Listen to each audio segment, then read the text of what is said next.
I think we have to pray for the safety, mga kababayan, ni Commodore J. Tariela. Kasi sa interview, mga kababayan, ng social media vloggers at saka mainstream, sabi po ni Commodore J. Tariela, spokesman ng Philippine Coast Guard, may threat na sa kanyang buhay dahil, mga kababayan, sa patuloy nilang pag-expose sa mga pang-aabuso, agresyon ng China dito po sa West Philippine Sea. Nagpa-presscon po siya, and sabi nga natin, isa tayo sa na-invite. Kaya lang po, busy tayo dito. Kaya pinadala ko na lang yung aking anak na si Queenie. Ayan po siya, mga kababayan. Ayos na Mr. Maravillas. Parang sunod-sunod na yung invitation sa'yo. Yung una po, si Congressman Chua ng Manila, na-invite din tayo. Si Queenie din yung ating pinadala. Yun yung issue sa panawagan niya, na kung may delikadesa pa si Inday, kailangan na niyang mag-resign. Kailan lang po, mga kababayan, may pagka-iron face na mga kababayan si Inday. Bakal. Sintigas ng bakal yung yung panga. Pero Mr. Maravillas, di ba sabi ng ating Pangulo, I still trust Inday. Magaling yung ating Pangulong Bongbong Marcos, mga kababayan. Pero sabi nga, may panahon din si Inday na pag hindi niya nagampanan ng maayos yung kanyang trabaho, ewan ko kung umabot pa siya, mga kababayan, umabot pa siya sa 2025 as member of the official family. Diba? Pero Mr. Maravillas, yung mga kaalyado ni Inday, lalong inintensify yung paninira sa ating Pangulong BBM. Hindi lang paninira, kundi po inintensify nila yung propaganda ng China laban sa ating bansa. Yan po, inaraw-araw po ni Harimau. Ha? May kampanya sila, mga kababayan. Tara na, kung isug ka para sa bayan. Defend the flag. Peace Rally Central Luzon, April 28, 5 p.m. Venue, Poblacion, Bustos, Bulacan, beside Bulso. Bigas sa inyo, mga kababayan. Dumadaloy po ang pundo kasi alangan man si Harry Roque yung gagastos ng mga pag-organize na ganyan na mga rally. Aarkila ka ng sound system. Hahakot ka ng mga tao. Siyempre, rerenta ka ng mga jeepney, mga buses. Yung pag-coordinate pa lang po, mga kababayan, doon sa venue, magastos na yon, di ba? Magmobilize ka ng mga tao na para ipakita na may mga naniniwala sa kanila. Ano niya dapat ang gawin, Mr. Maravillas, ng mga mamamayang Filipino na may totoong pagmamahal sa bayan. Kasi ito ang ginagawa nila, misrepresentation sa ating bandila. Hindi ito defend the flag of the Philippines, kundi defend China. Chinese flag. Dapat po, kung pupunta kayo doon, magbaon na po kayo ng mga bulok na itlog. Paulanan po ninyo si Harry Roque. Pagbabatoy ninyo ng bulok na itlog. Kung hindi pa, i-water cannon na ninyo. Para maramdaman ni Harry Roque ang galit ng ating mga mamamayan Filipino dahil sa kanilang panghuhudas sa ating bansa. Yung narrative po mismo ng China, yung kanila pong kinakalat at pilit nilang nilalason ang isipan ng ating mga mamamayang Filipino. Yan mismo yung sabi ni J. Tariela, Commodore J. Tariela. Mamaya iparinig ko sa inyo yung interview, mga kababayan. May death threat na po sa buhay ni Tariela po. Kaya ipanalangin po natin ang kaligtasan niya. And we have to unite, mga kababayan, behind our president. Buti na lang, mga kababayan, magigiting yung ating mga sundalo. At right now, busy sila sa pagpapractice to defend our territory. Yan po, nasa balikatan sila po. Navy ready to respond to Chinese interference versus balikatan exercises. Yan po, mabuhay po kayo yung ating mga kasundaluhan. Ayan po, mga barko ng Pilipinas, France at US sabay-sabay na nagpatrolya sa Sulusi. Tuloy-tuloy po yung paghahanda natin. Kasi po, yung China, pag hindi natin pinagandaan, lalamunin po yung ating bansa na buhay. Lalamunin tayo ng buhay. And we have all the right, mga kababayan, to defend. Tandaan po natin, tayo ayaw natin ng gulo. Tayo yung ginugulo, and we have the right to defend. Huwag kayong maniniwala sa propaganda po ng mga pro-China na binabaliktad nila yung kwento. Tayo na ngayon yung agresor. Kasi daw, nagpapagamit tayo sa proxy war ng Amerika sa China. Ganon ang linya ng kanilang propaganda. But before ko mga kababayan ibigay sa inyo yung full story ng mga balitang yan, click subscribe muna dito sa ating YouTube channel and hit the notification bell para lagi po kayong updated sa mga makatotohanang balita, hindi po propaganda ng China. Like and share na rin po ninyo ng ating video at huwag na rin po ninyo na skip yung ating mga commercial ads para tuloy-tuloy lang ang pag-unlad ng Bagong Pilipinas. Sa mga naghanap ng malinis and spacious fitness gym, punta lang po kayo sa aming Colossal Fitness Gym. We also offer Grab Car Rental with our brand new 2023 model ng Toyota Innova. We also accept booking for those who are planning to travel via PAL, Cebu Pacific, and other airline companies, local and international, and bills payment for Meralco Bills, PLDT, etc. Ang Colossal Fitness Gym is located at 3rd floor Security Bank Building, Landco Business Park, Legazpi City, Albay. For inquiries, look for Jilon Maravillas, contact number 0966-802-0949. Ito yan po ang aming Innova. Lagi na pong matao sa amin. Naset up na rin po yung aming mga bagong gym equipment. May treadmill na rin po kami. Ito naman yung bago naming product, Eye Glow Serum. Galing po siyang South Korea. Whitening po siya. Tingnan ninyo ang epekto sa aking anak na architect entrepreneur. Sa mga inquiries po ninyo, dumiritso na lang kayo sa aming messenger. Sa messenger niya po on FB, Riz Maravillas. Ito naman po, Firmax Firming and Lifting Cream. Sa mga pulses naman po siya. Pinapahid sa mga pulses. Mainam po siya sa mga pains and paninigas na mga kaso-kasuan. Ito naman po, Automax Radiant Serum. Sa mukha naman yung application. Anti-aging po siya. You will look 10 years younger than your age. Sa mga cancer patients naman po, try ninyo po itong Ningxia Red Mixed Fruit Drink. Hindi man po siya gamot, food supplement siya. Kaya lang, gawa siya mga kababayan sa goji berry. Yung goji berry may anti-cancer properties. Yung mga inquiries po ninyo, dumiritso na lang kayo sa aming messenger sa Facebook para masagot namin agad. Ayos pa? Ayos na ayos agad, Mr. Maravillas. So, balikan natin mga kababayan yung ating kwento. Dito muna tayo sa threat kay Commodore J. Tariela. Tuwang-tuwa si Queenie po, yung aking anak kasi napakabait daw siya. Very approachable si Commodore. Ito po siya, mga kababayan. Pakinggan natin yung press con niya, mga kababayan. Kita natin matatapangan po, mga kababayan. Hindi po ba kayo nakakatanggap ng death threat tungkol sa po? Yan. Well, when we started the transparency, simula last year, nag-snowball na yung effect nito, mas tumaas ang bilang ng Pilipino na sumusuporta dito.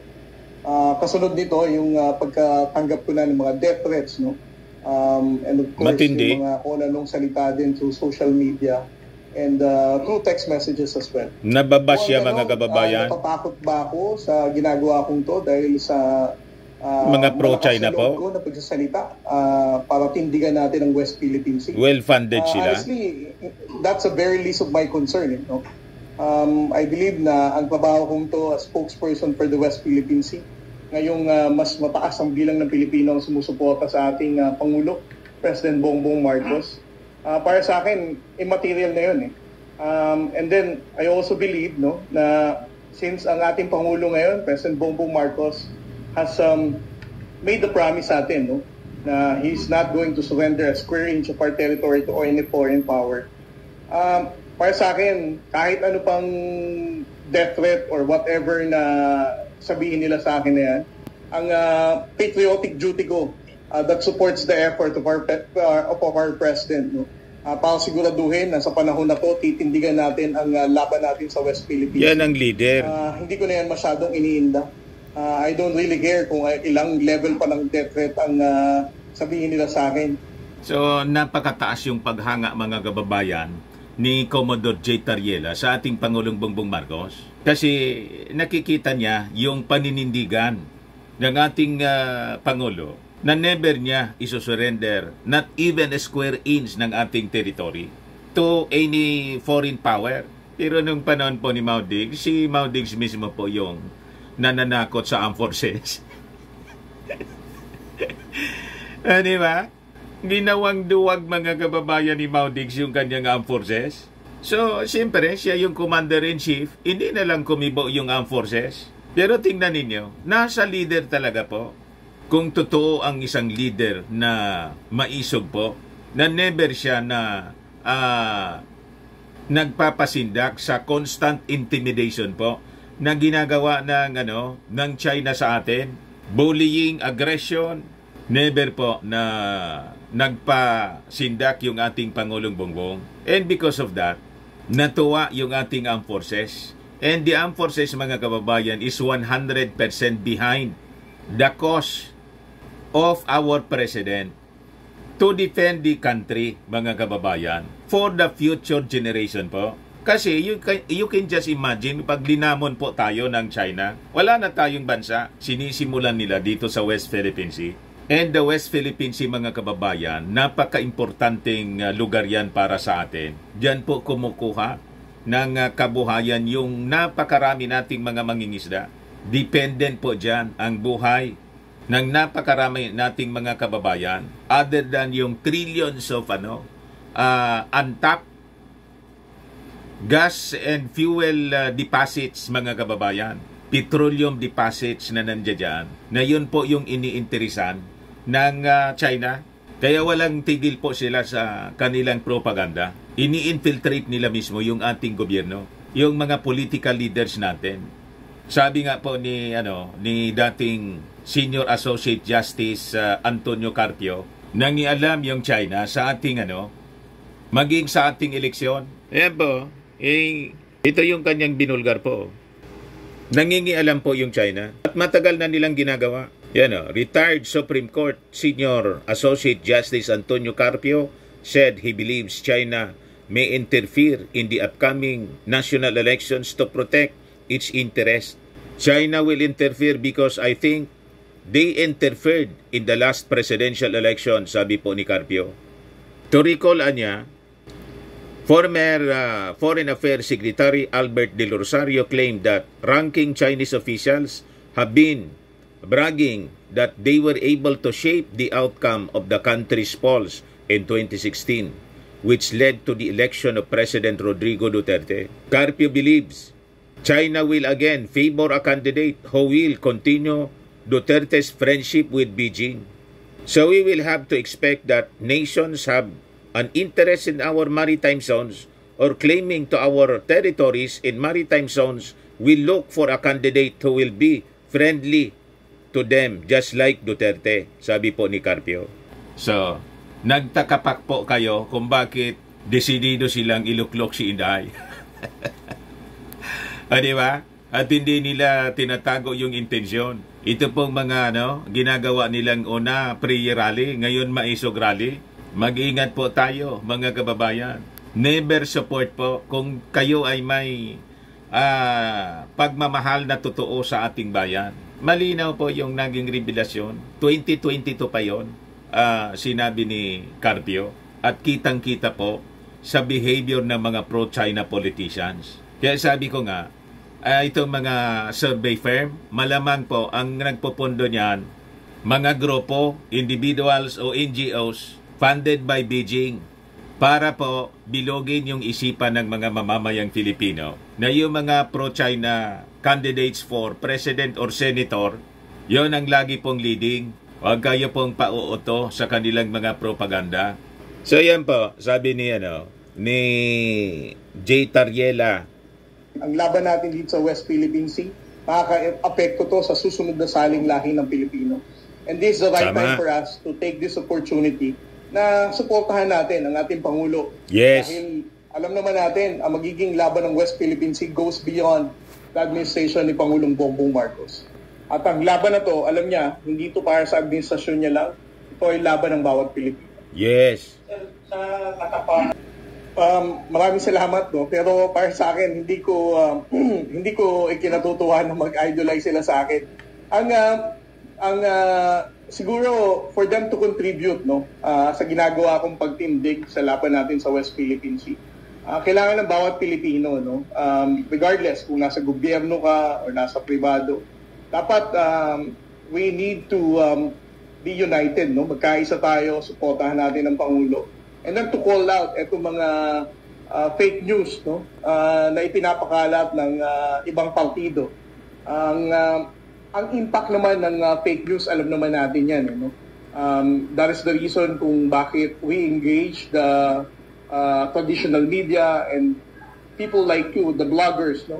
Because we trust na we need more truth tellers, no? Kaya na-invite po kami. Ating laban dito sa West Philippine Sea. Hindi lang mainstream. Kung mananatili tayong tahimik dito at hindi tayo magsasalita, may tendency na may mga Pilipino siguradong walang DDS vloggers.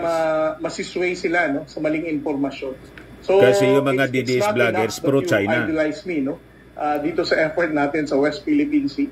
What I can ask from you is samahan niyo po ako, laksan natin ang boses natin para tindigan ng West Philippine Sea. So malinaw po, maraming salamat sa pagtitiwala ng ating mga officials, lalo na po ng ating Philippine Coast Guard. Kasi isa tayo sa pinili, mga kababayan, na maimbita para magpalagana po ng katotohanan at makounter po yung mga propaganda ng China. Tulad nito. Yan o, sabi, no to war, yes to peace. Ano sabi ni Kissinger sa MDT?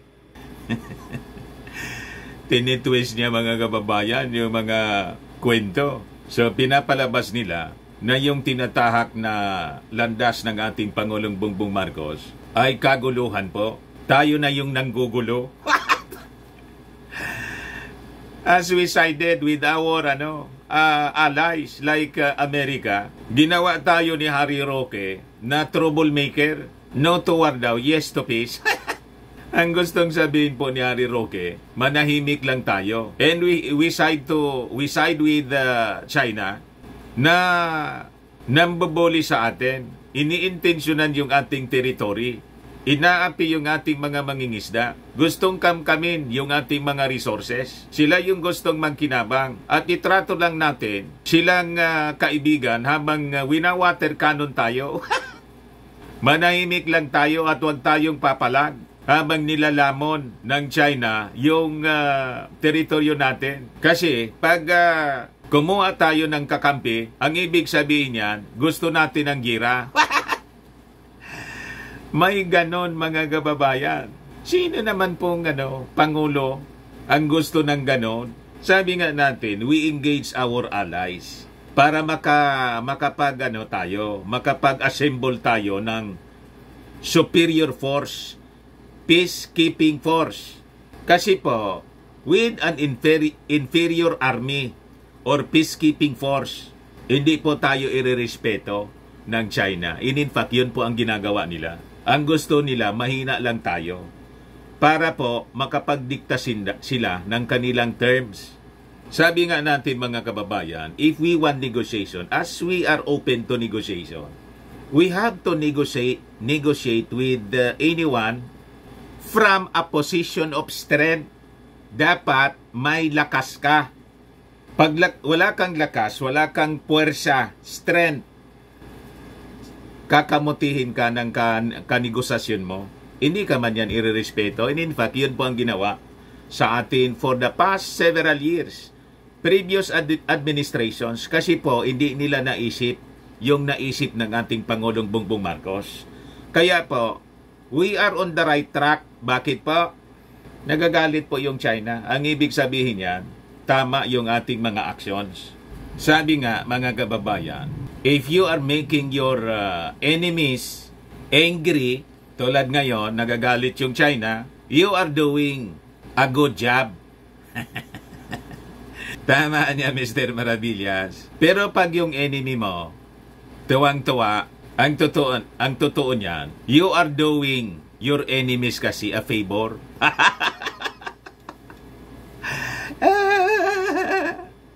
Kaya tuwang-tuwa mga kababayan kay Maudigs, si Xi Jinping, kasi yung mga ginagawa ni Maudigs po, pabor sa China. You just imagine, nagdesisyon ng pabor sa atin yung arbitral court, yung UNCLOS, gusto pang itapon sa basurahan ni Digong. Ano man nanyang silbi niya? Kita ninyo? Kaya galit na galit yung China. Kasi tama yung tinatahak na direksyon.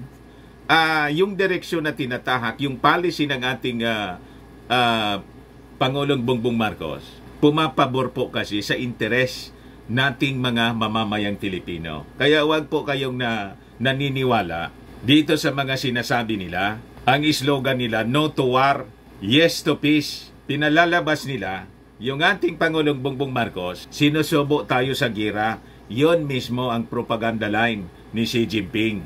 Para po pagati-atiin tayo na mga Filipino. Tinatakot tayo, nadadalin tayo ng ating Pangulong Bongbong Marcos sa gira. Kaya ang objective kasi nila, mag-withdraw ng support yung mga mamamayang Filipino, mag-people power.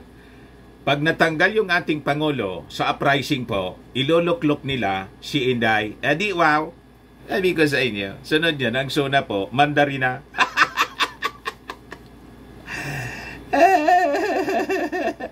Gusto ninyo na ang suna ng isang Pangulo po, Mandarin? Desidido po yung mga minions. Ito, pakinggan po natin. Anyway, alam niyo po, isa sa pinuntahan ko itong linggo nito ay yung launch ng No to War movement. No?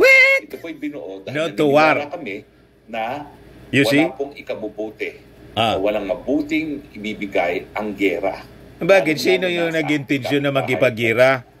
Yan po ang linya nila ng propaganda. Pilipino, gaya na ating inaawit sa grupang hinirang, ay magpapakamatay para sa ilang bayan. Pero hindi po tayo magpapakamatay para sa Taiwan. Hindi po tayo magpapakamatay dahil sa mga Amerikano. Bakit naman tayo magpapakamatay sa Taiwan? Amerika talaga ay nais magkagera dahil mahina ang kanyang ekonomiya. At alam naman natin na ang pinakamalaki industriya ng Amerika ay gera. Dahil silang gumagawa ng mga eroplano, mga bomba, mga missiles. Yan ang propaganda line nila mga kababayan na gustong makipaggira ng Amerika para magnegosyo ng armaments. Kasi daw mahina na yung ekonomiya ng Amerika kaya gustong makipaggira. Pinakita natin mga kababayan na yung economy ng Amerika is improving. Lalo pa na umuunlad. Sa video natin kahapon at yung China ay yung bumabagsak. Inaaraw-araw po ni Harimau ang propaganda ng China para lasunin yung isipan para niyang jackpot na si Harimau. Silang gumagawa ng mga eroplano, mga bomba, mga missiles at na mga barko. Ang naniniwala po kami na wala sa national interest, wala sa interest ng Pilipino ang pagkagera dahil alam natin na habang meron ng gera ngayon sa Ukraine at saka sa Gitnang Silangan na hindi pa tayo talaga directly involved, apektado na tayo dahil sa pagtaas ng presyo ng fear-mongering ba? Lalo na po kapag ang gera ang ginagawa ni Harimau. Naniniwala po kami doon sa sinabi ng Prime Minister ng Singapore. Bakit pa ang Pilipinas ay nais magkaroon ng gulo sa panig ng niya at ng China? Sino naman ang nagsabing gusto natin ng gulo? Ang mangyayari ang labanan. Kayo lang naman po ang nagsasabi niyan. Ating mga karating bansa kung bakit war freak si PBBM at ang kanyang mga advisors. War freak daw yung ating Pangulo. Na lahat ng gusot dapat pag-usapan at humanap ng lunas sa mga mapapayapang paraan. Kaya nga po, sila. Kaya nga po nakikipag-usap yung ating Pangulong Bongbong Marcos. All the lines, diplomatic lines, bukas po. Pero hindi naman pwede po ang gusto ni Xi Jinping na siya yung magdidikta ng negosasyon tulad ng gusto niyang mangyari, bilateral niya. Ayaw niyang i-involve yung ating mga kaibigang bansa kasi para po kaya-kaya tayong brasuhin. Iyon ang sinasabi natin. If we want to negotiate, we have to negotiate from a position of strength. Iyon ang ginagawa ng ating Pangulong Bongbong Marcos. Palakas muna tayo ng ating armed forces, palakas tayo ng ating alliances, kaya nakipag-alyado tayo sa Japan, Australia, France, European countries. May India pa tayo mga kababayan. Para ma-strength po tayo, hindi tayo po kamutihin ni Xi Jinping. Yan po, negotiating from a position of strength is not only about having more power, resources, or options than the other party. It is also about being confident, prepared, and ethical in your approach. Matalino yung ating Pangulong Bongbong Marcos kasi yun ang natutunan niya sa kanyang tatay. Palibasa po si Mau Diggs po, anak man lang po ng gobernador na hindi man po naging presidente. Siya lang po yung naging Pangulo from mayor lang ng Davao, biglang naging Pangulo. At kung paniniwalaan natin yung sinabi po doon sa balita, kaya pala nanalo si Mau Diggs kahit wala siyang mga gobernador na marami, kundi si Amy Marcos lang because of the support ng China. Yan ang sabi ni Albert Del Rosario rito. To recall, former Foreign Affairs Secretary Albert Del Rosario claimed that ranking Chinese officials have been bragging that they were able to shape the outcome of the country's polls in 2016, which led to the election of President Rodrigo Duterte. Kaya hindi po mapakali si Mau Diggs kahit wala na sa posisyon. At dito nagiging malinaw mga kababayan sa atin, biglang naglaro sa isipan ko kung bakit nag-slide si Inday to run for Vice President instead of running for President. Kasi nakita niya na hindi siya mananalo kay President Bongbong Marcos, kay Presidential Candidate Bongbong Marcos. Ngayon, nag-plan B sila.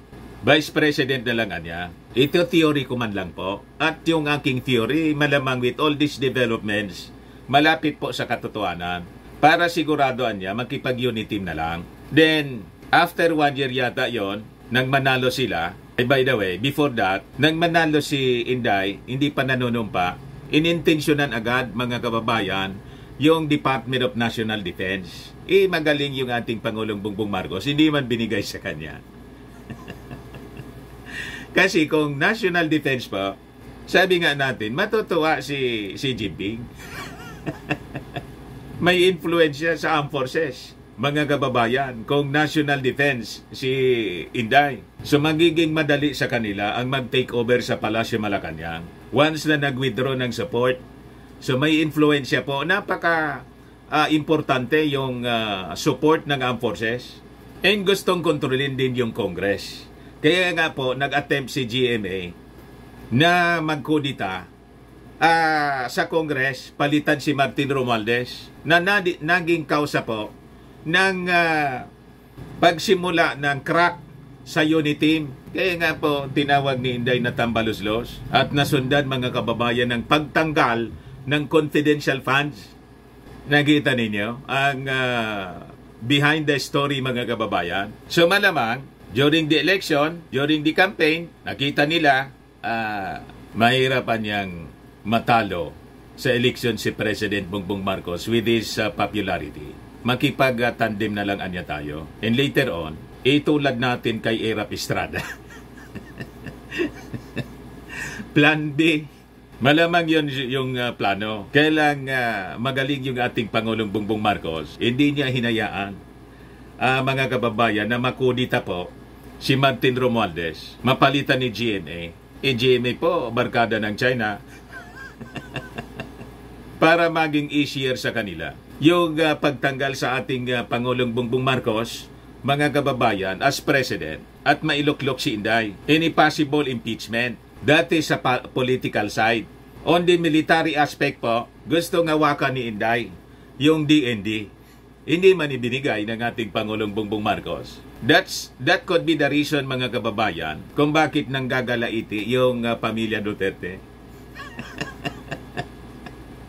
na supla yung mga masasamang plano. Yung Plan B, mga kababayan, that could be supported by China. Ano tingin ninyo sa aking theory, mga kababayan? Connecting the dots, malamang malapit dito sa ating kwento. Pero ito po, wala man akong sources. Mga analysis man lang natin, mga kababayan, based sa mga unfolding events, kung saan talagang desidido sila na magsagawa ng mga activities para bilugin yung isipan ng mga mamamayang Filipino na isusubo ng ating Pangulong Bongbong Marcos ang Pilipinas sa gera with the objective na gatungan ang uprising para matanggal yung ating Pangulong Bongbong Marcos. Hindi kaya ganon, mga kababayan, ang linya ng ang takbo ng plano? Kaya inaaraw-araw po yung propaganda laban sa ating Pangulong Bongbong Marcos, sinisiraan yung kanyang policy dito po sa West Philippine Sea. At pag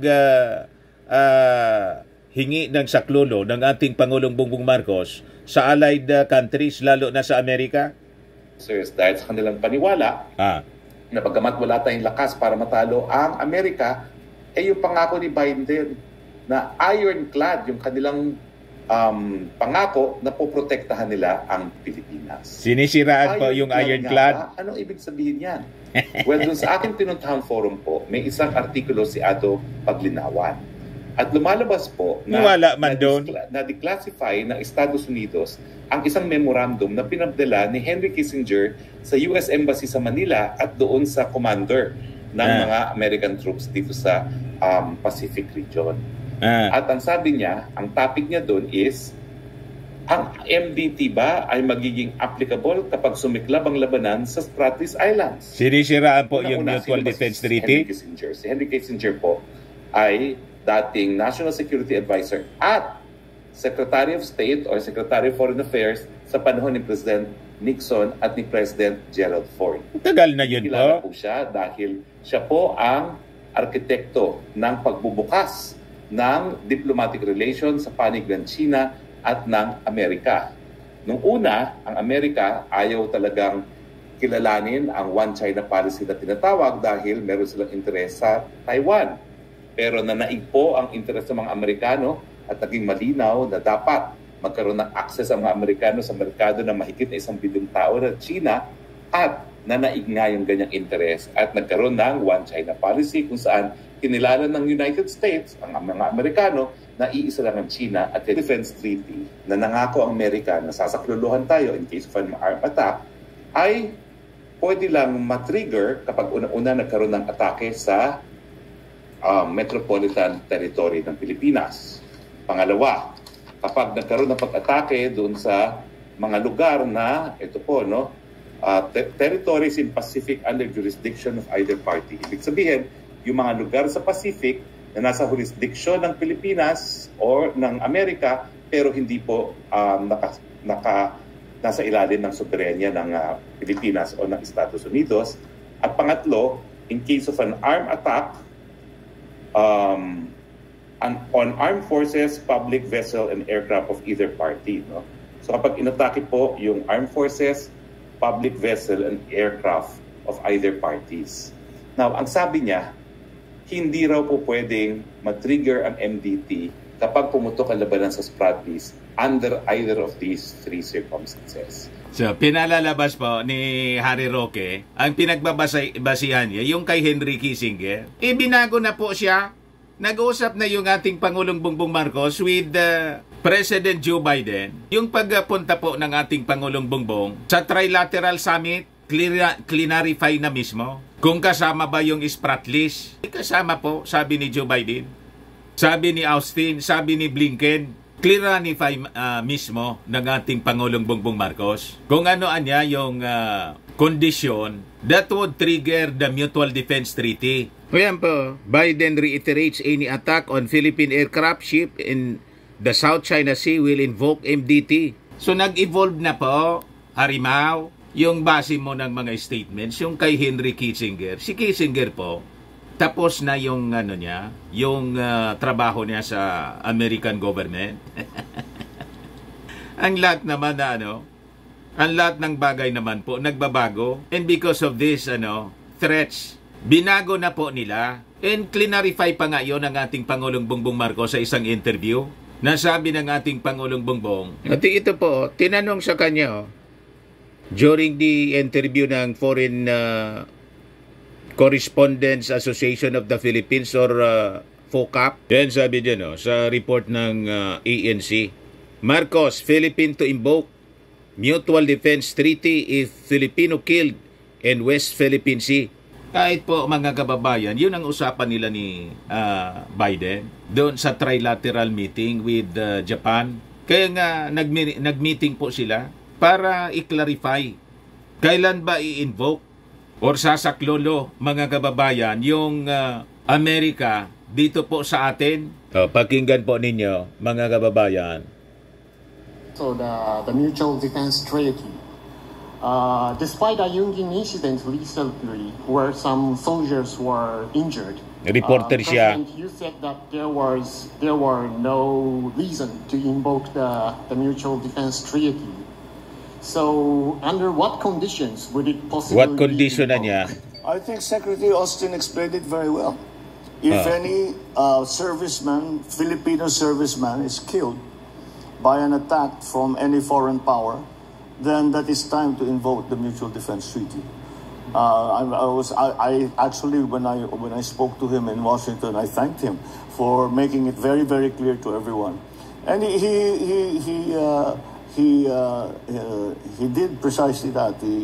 He was asked the same question that we are all asked: when do you invoke the Mutual Defense Treaty? When does it kick into action? And he said that if a Filipino serviceman is killed because of an attack or an aggressive action by another foreign power. Ginugulo lang ni Harimao. Just a follow-up. So the treaty be invoked against also the patrol vessels or the maritime militias rather than the military? Well, as long as they have actually pag na may namatay po, kahit ginamitan ng water cannon o binangga, their designations are, whether they're merchant marine or Coast Guard or actual gray vessels or Navy vessels, it does not matter. That is an attack on the Philippines by a foreign power. Thank you so much. The next question. Ginugulo po ni ginugulo ni Harimao at ang reference niya, yung statement ni Kissinger. Matanda na yun si Kissinger. Lumipas na yung influence noon. At yung mga kasunduan during his time, malamang binago na. Just like itong sinasabi, mga kababayan niya, mismo na secret agreement with China na pinasok ni Mao Diggs. Sabi ng ating Pangulong Bongbong Marcos, kung mayroon man na niya, pero hindi ko alam na mayroon sila. Kung mayroon na niya, I am rescinding it. I rescinded it, anya. Baliwala na siya, kansilado siya, ikis. Kasi po, ang may karapatan po, may authority, yung sitting president, yung present officials, hindi yung mga lumipas na, tulad niya. Kaya sila mga assuming, mga kababayan, wala na sila sa posisyon, gusto pa mga kababayan na yung policy nila, foreign policy nila sa China, na yung pagiging submissive, tuta ng China, yun ang dapat sundan ng ating Pangulong Bongbong Marcos. Bakit kayo nagdidikta? Kaya sila po nagagalit, mga kababayan. Kasi daw, bumalintong na lang yung ating Pangulong BBM. Ang gusto niya, sundan lang yung ginawa ng dating Pangulong Digong, na hindi man po yun para sa interes ng ating mga mamamayang Filipino, kundi ng mga Chinese. Yan, sinasite niya rito, mga kababayan, yung kay Kissinger pa. Yung unang circumstance, metropolitan territory of either party or on island territories in Pacific under jurisdiction of either party. Ang problema, ang Spratlys Island ay disputed. So hindi pa siya malinaw na teritoryo ng Pilipinas. Sinasabi lang natin na teritoryo natin yan, pero sinasabi rin ng China na teritoryo nila yan. Kaya ang sabi ni Henry Kissinger, hindi magiging applicable ang MDT sa Spratlys kasi ang posisyon ng Amerika ay undetermined kung sino talaga ang may titulo sa mga Islam yan. Nang panahon pa yan, Dami nangyari, Hari, dito sa West Philippine Sea. At yung ating pong pinoprotect yung Ayungin Shoal. And based doon sa desisyon ng UNCLOS, may legal basis na po tayo. Ang problema kasi po, hindi yon nire-recognize ninyo at ni Maudigs mismo. Yung mga bansa sa buong mundo, mga kababayan. The latest po yung Lithuania. The powerful countries in the world are with us. Nire-recognize nila yung desisyon ng United Nations Arbitral Tribunal. Ayan po yung report dito sa Manila Bulletin. Lithuania on Wednesday, April 24, joined the list of countries supporting the Philippines' fight for sovereignty over the West Philippine Sea on the basis of international law and arbitral award. Ito yung dapat nating pinakikinggan, hindi yung mga past, mga past leaders ng mundo. Si Kissinger. Lumipas na yung panahon ni Kissinger. Hindi na siya po ang US Secretary of State. Tama pa? Huwag kayong makikinig dito kay Harimau kasi naghanap buhay man lang po yan. Umiipon siguro po mga kababayan ng pondo para akala niya pag tumakbo siya for senator sa 2025, mananalo siya. Huwag kami, Harimau. Malamang, kung nangulilat ka nung last election, baka pamilya mo na lang po at yung grupo mo doon sa Quezon City na dumalo sa forum ang bumoto sa inyo.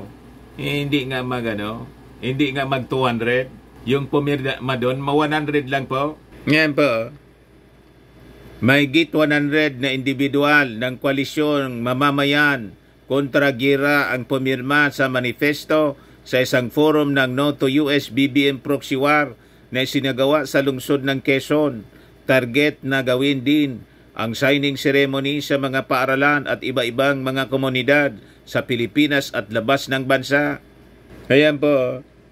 Ayan mga nanonood sa atin, yung mga magulang, huwag po kayong pagogoyo dito sa grupong pro-China. Mag-iikot daw sa mga eskwelahan para mag-signature campaign. Huwag ninyong isubok sa problema ang inyong mga anak, yung pinaglalaban ng ating Pangulong Bongbong Marcos, the future of the Philippines para sa next generation po. Kaya naninindigan yung ating Pangulong Bongbong Marcos dito sa West Philippine Sea. Kaya tuloy-tuloy po ang paghahanda. Ito yung balikatan. Pakinggan natin yung report ni Mel Chanco. Sabay-sabay na nagpatrolya sa West Philippine Sea ang mga barko ng France at Amerika. Mula sa Sulusi sa Palawan, nakatutuklay si Ian Cruz. Ian? Ayan. Mel, narito ako ngayon sa Sulusi sa bahagi ng Palawan para ito sa balikatan exercise kasama ang mga bansang Amerika at France. Diba? Dito, Mel, ay nagsimula na nga ang multilateral maritime exercise. Very good. Pakita ko po sa inyo. Kailangan pong maganda tayo kasi pag hindi po, laran natin yung Israel. Pag hindi po, lalamunin tayo ng mga mapagsamantalang bansa. Yan mga barko ng Pilipinas, France at US sabay-sabay na nagpatrolya sa Sulusi. Yung paghanda po sa against the enemy ay hindi po masama. And in fact, yan yung mismong instruction ng ating Panginoon. Ayan po. Sabi sa Joel 3:9, proclaim this among the nations, consecrate for war, stir up the mighty men, let all the men of war draw near, let them come up. Sasabihin ba yun ng Diyos, mga kababayan, sa atin kung hindi tama ang pag-defend ng ating sariling bansa? Yun ang utos niya sa Israel.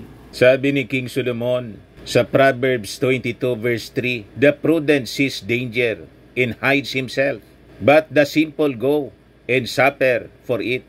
Tama po. Kaya ang gusto lang po ng China, matulog lang tayo. Tinatapik-tapik tayo, mga kababayan, at pinaliliguan tayo ng mga regalo. Pero ang intensyon niya, kamkamin yung ating kayamanan. Nagre-regalo siya. Para mag-take advantage sa atin. At dapat huwag kayong papalaglag. Magbarkada tayo. At huwag kayong matatakot po sa paninindak ng China sa pamamagitan ng kanilang mga minions dito sa ating bansa. Sabi po sa Salmo 27:3, Though an army encamp against me, my heart shall not fear. Though war arise against me, yet I will be confident. Ginagamitan po tayo ng pananakot, fear-mongering po ang ginagamit ng kalaban. That is the instrument of Satan. Kaya nga po, ang laging sinasabi sa atin ng ating Panginoon, do not be troubled, huwag kayong matakot.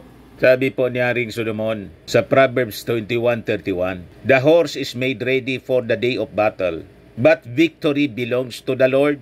Maniwala kayo, kahit sila mag-assemble pa dyan ng napakaraming Chinese army. May swarming mga kababayan ng Chinese army. Ang victory belongs to the Lord. Tama ba?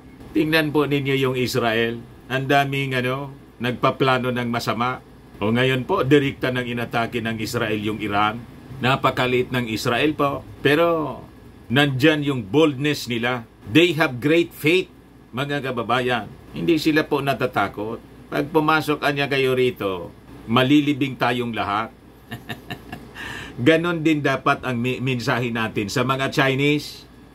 Huwag kayong mag-attempt pumasok dito sa amin kasi malilibing tayong lahat dito. Dapat live and let live. Mabuhay kayo, mabuhay din kami. Pag inintensyonan ninyo kami rito, malilibing tayong lahat dito. Magiging libingan ito. Libingan ninyo. Dapat ganun po tayo manindigan dito sa laban na to sa West Philippine Sea. Kaya nga sabi ko sa inyo, kahit ako pa joke-joke, pero kung talagang walang gustong pumindot, basta iposisyon na po yung ultimate weapon, iposisyon na dyan sa EDCA. Walang mag-volunteer po. Tawagan ko yung Presidential Communications Office. May linya naman ako doon. Sabihin ko, ako na mag-volunteer. Sabihin ninyo sa ating Pangulo, pumikit na lang kayong lahat kung ayaw ninyong pumindot. Pipindutin ko yan sabay-sabay, mga kababayan. Tapos na ang agawan ng territory kasi wala na lahat. Sino pang mag-agawan? O di doon na tayo sa tribulation na tayo. Ganon ang mindset po ng mga Israelis. Yan sinasabi ko sa inyo na Samson option. Basahin ninyo yung kwento ni Samson. Kaya wala pong makasindak sa Israel. Napakalit na bansa, the size of Bicol region, pero walang makasindak. Ubos kung ubusan niya. Ganon po, 1.2 billion yung mga Chinese as compared sa atin. 110 million lang tayo. O di talo sila. Di ba? Mas marami yung damage nila. Lalo't kaalyado natin yung Amerika, Japan, Australia, India, European Union. O, saan man yan? Kaya sila po nagagalit kasi na-checkmate natin. Kaya tayo, wini-weekend na nila yung ating position, yung ating resolve sa pamamagitan po ng propaganda. Kaya po, sabi dito sa latest na balita, West Philippine Sea conflict, Philippine-US agree to collaborate on fighting China's information manipulation. Sabi po ni Babe Romualdez, ambassador natin sa Amerika. Ayun po yung pinag-usapan po. Palalamin po yung collaboration on countering foreign information manipulation. Sabi dyan, we will be using cybersecurity measures because they use disinformation manipulation via social media. Also more accurate information to counter false narratives. Ito po ang sample ng false narrative. Ayan po ang salarin. Ila po ang instrumento ng China sa false narrative. Pinangalanan na mismo sila, mga kababayan, ni Tariela. Yan po yung report dito sa Impact Leadership kahapon. J. Tariela. Ito niya yung mga ginagamit ng mga Filipino. Yan po. Si Tikya. Ang ginagamitan niya, sabi ni Tariela. Yan yung post niya, mga kababayan kahapon. These are Filipinos and they are participating in interviews or receiving coverage from a media outlet affiliated with the Chinese government. It is worth inquiring why China would allow them to be featured by their propaganda arm before buying their arguments. Obviously, their views definitely align with China's false narratives and misinformation about the West Philippine Sea.